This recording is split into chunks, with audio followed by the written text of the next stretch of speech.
Hi, in today's video, we're excited to demonstrate the NAViKS video interface for the 2020 and newer Ford Explorer. We've added a composite video and audio input to this car, and we've also added an HDMI interface so we can mirror our phone.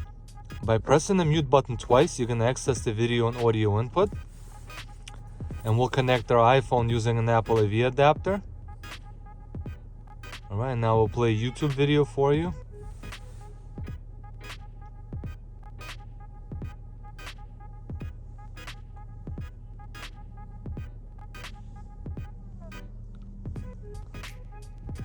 All right, let's choose another video.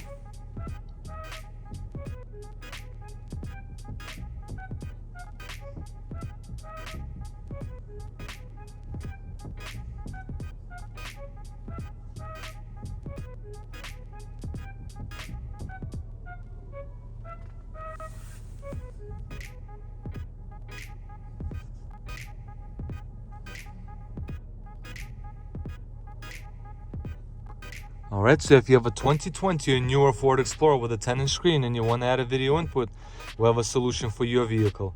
We also have separate devices to turn on the factory 360 camera in motion and let it stay on at any speed. And we also just offer the audio input in case you're just adding rear monitors and you want to have audio that is in sync with what you're seeing on the headrest TVs. Please make sure to visit NAViKS.com, and thank you for watching.